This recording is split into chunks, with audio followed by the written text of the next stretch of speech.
52주 송년주일입니다. 주님 앞에 나와 예배하는 우리 성도님들을 주님의 이름으로 축복합니다. 매년 이맘때 되면은 느끼는 것이 있지만 시간이 참으로 빠르다 이렇게 느껴집니다. 벌써 금년 한 해가 다 지나가고 있습니다. 2021년도 이제 5일 남았습니다. 여러분 5일 동안 좋은 생각하시고 좋은 일 하시고 사랑하면서 마무리를 잘 하시는 우리 성도님들 되시기를 바랍니다. 주님께서 한 해 동안 나와 함께 동행해 주시고 또 안전하게 지켜주시고 필요한 모든 것들을 공급해 주신 하나님께 감사하는 마음으로 오늘 예배를 드리고 있습니다. 그리고 그동안 사람들에게 자주 표현하지 못했던 격려의 말, 또 사랑한다는 말, 고맙다는 말, 남은 5일 동안 더 많이 하시고 2022년 새해를 맞이하는 우리 성도님들이 되시기를 바랍니다. 마태복음 1장 중심 주제는 이 세상에 탄생하신 예수가 그리스도이심을 증거하는 데 있습니다. 두 가지 근거를 들어서 그리스도를 입증하고 있습니다.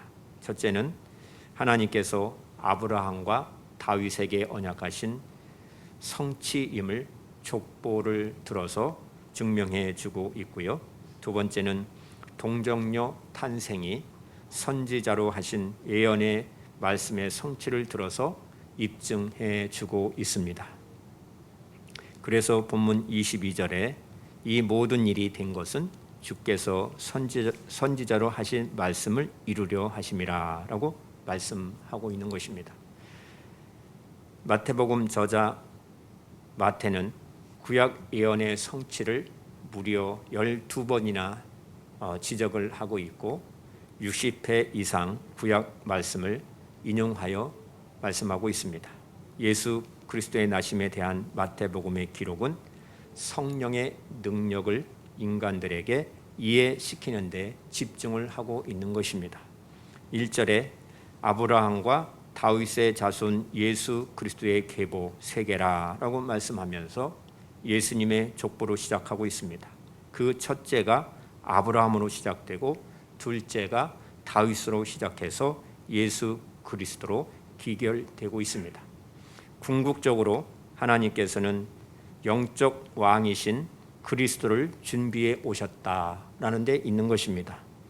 예수님의 족보는 마지막에 이르러서 엄청난 변혁을 일으키고 있습니다. 본문 16절을 보시면 야곱은 마리아의 남편 요셉을 낳은 마리아에게서 그리스도라 칭하는 예수가 나시니라 라고 말씀하고 있습니다. 정상적인 족보라면은 야곱은 마리아의 남편 요셉을 낳고 요셉은 예수를 낳으니라 라고 해야 맞는 것이죠. 그런데 성경은 마리아에게서 그리스도라 칭하는 예수가 나시니라 라고 말씀하고 있는 것입니다. 이 점을 천사는 20절에 다윗의 자손 요셉아 내 아내 마리아 데려오기를 무서워하지 말라. 그에게 잉태된 자는 성령으로 된 것이라 라고 설명을 해주고 있습니다. 여기서 요셉이 마리아를 맞아들여야 한다고 강력하게 말하고 있는 것입니다.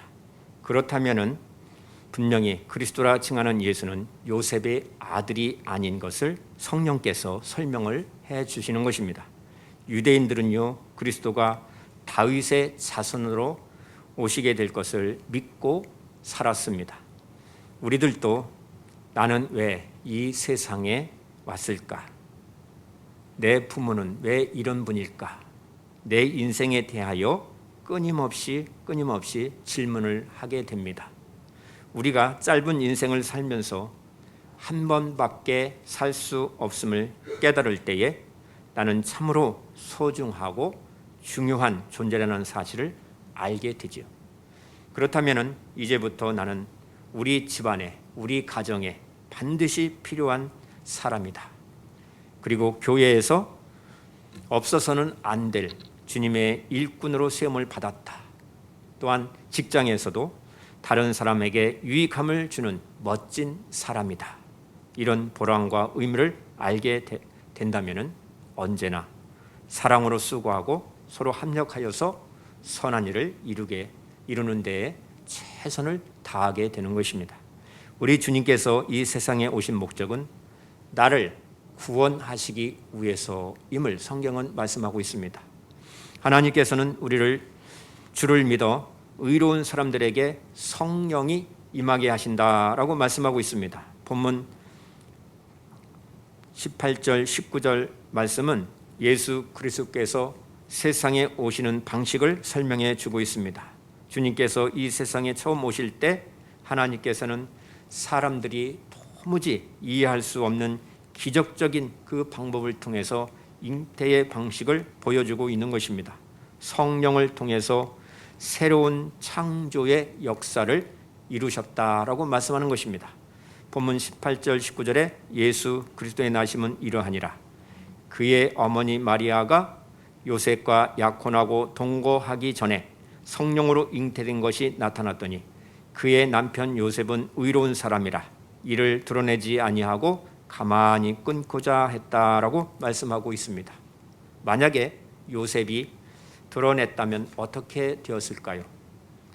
이는 수치의 문제가 아니라 간음한 여인의 그 누명을 쓰고 돌에 맞아 죽었을 것입니다. 요셉의 의로움이 무엇입니까? 처녀인 자기 아내가 잉태했기 때문에 이것을 덮어줄 수 있는 것이 무엇인가? 수없이 고뇌했다는 것입니다. 그 고뇌가 무엇입니까? 그 기도하면서 그 고뇌를 깊게 생각해 보니 약혼하고 동거하기 전에 그 상태를 계속 생각을 하였다는 것입니다. 기도하고 또 기도하였다는 것입니다. 발견한 것입니다. 아브라함과 다윗의 자손으로 처녀의 몸을 빌려 임마누엘 하신 예수 그리스도의 탄생으로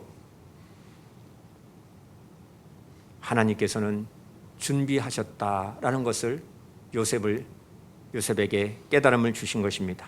성령의 강력한 감동의 역사로 깨닫게 해 주신 것입니다. 본문 20절을 보시면 이 일을 생각할 때에 주의 사자가 현몽하여 이르되 다윗의 자손 요셉아 내 아내 마리아 데려오기를 무서워하지 말라. 그에게 잉태된 자는 성령으로 된 것이라 하고 성령으로 되었음을 강조하고 있습니다. 성령은 삼위일체 하나님입니다. 창조의 영이십니다. 천지를 창조하실 때 하나님의 신이 하나님의 영으로 수면에 운행하는 그러한 말씀이 창세기에 기록되어 있습니다. 성령은 그리스도의 탄생을 주관하셨고 새 창조를 이루셨습니다. 모든 사람은 육으로 났지만 그리스도의 오심은 창조의 영에 의하여 성령으로 잉태하여 탄생하셨다라고 성경은 말씀하는 것입니다. 마리아와 약혼한 요셉은 하나님께서 기뻐하시는 의로운 사람이었다고 성경은 기록합니다. 아직 동거하지도 않은 약혼녀 마리아가 잉태했다는 소식을 들었을 때에 요셉의 마음은 얼마나 참담했을까 우리는 깊이 생각해 볼 수 있습니다. 그래서 잉태 사실을 드러내지 아니하고 마리아의 그 허물을 덮어주면서 신중하게 가만히 끊으려 하였다라고 말씀하는 것입니다. 요셉은 참으로 대단한 믿음의 사람이었습니다. 보통 사람이라면 먼저 자기 아내 약혼녀를 의심하였을 것입니다. 당신이 어찌 이럴 수가 있는가?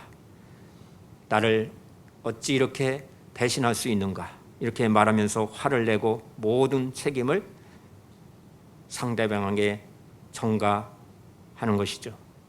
물론 마리아도 인간적으로 더 견디기 어려운 시간을 보냈을 것입니다. 나세렛으로 찾아온 천사 가브리엘에게 마리아는 솔직하게 자기 심정을 고백했습니다. 누가복음 1장 34절에 보면 마리아가 천사에게 말하되 나는 남자를 알지 못하니 어찌 이 일이 있으리이까? 천사에게 말합니다.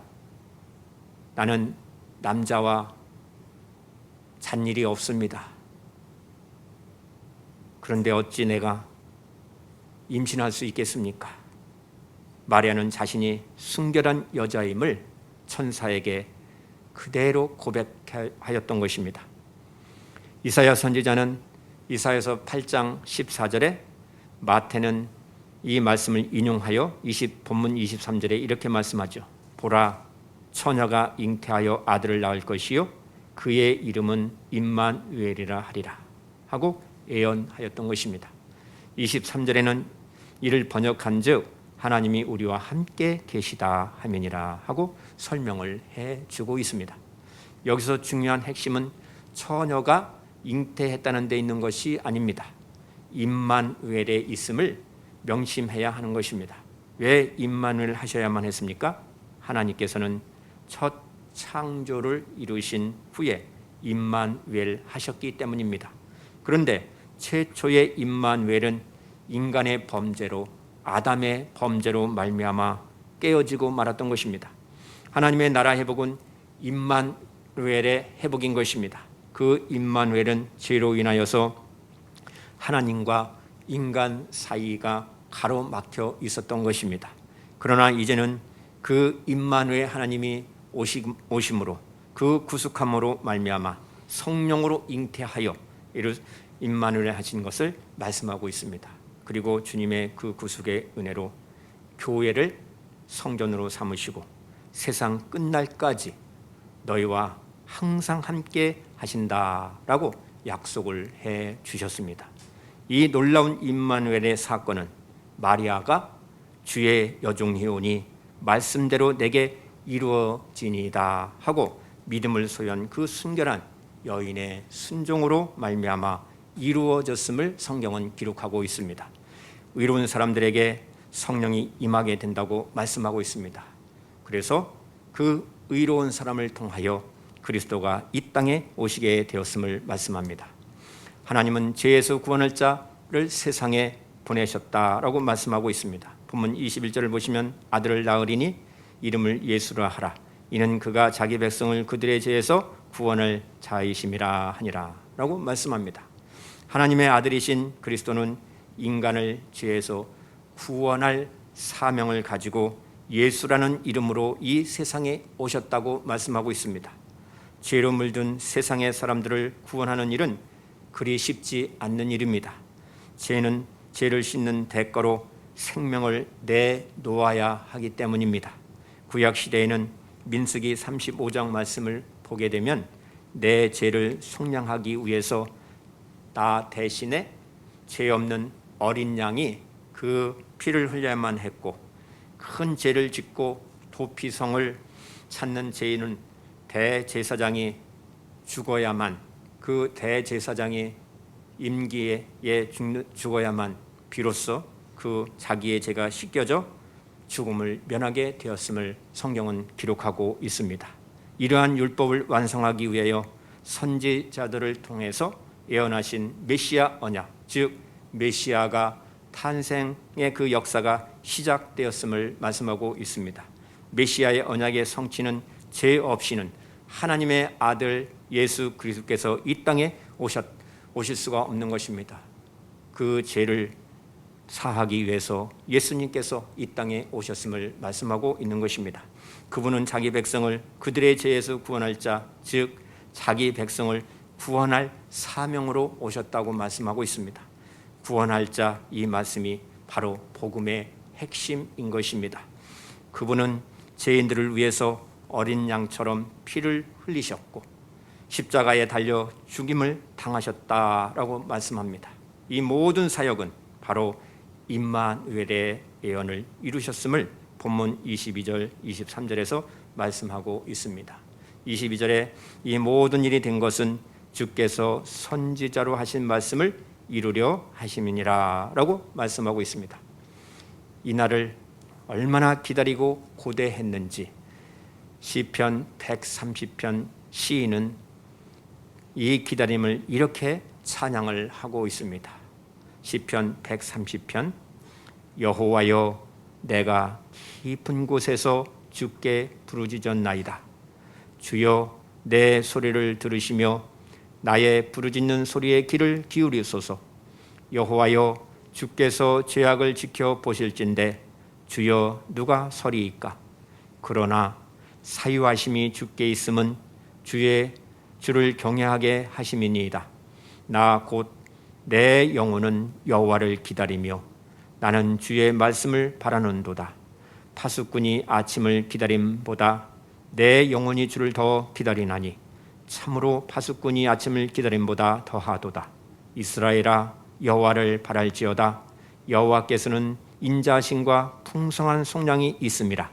그가 이스라엘을 그의 모든 죄악에서 속량하시리로다 라고 찬양하고 있습니다. 우리는 지금 다시 오실 주 예수 그리스도를 기다리고 준비하고 있는 것입니다. 여러분 어떻습니까? 하나님이 나와 함께 하신다는 것으로 나의 마음이 기쁘고 행복하십니까? 우리는 깊이 생각해 봐야 합니다. 중요한 것은 하나님과 나와의 관계입니다. 소유의 문제가 아닙니다. 내 소원 성취의 여부도 아닌 것입니다. 얼마나 성공했느냐, 얼마나 출세했느냐도 아닌 것입니다.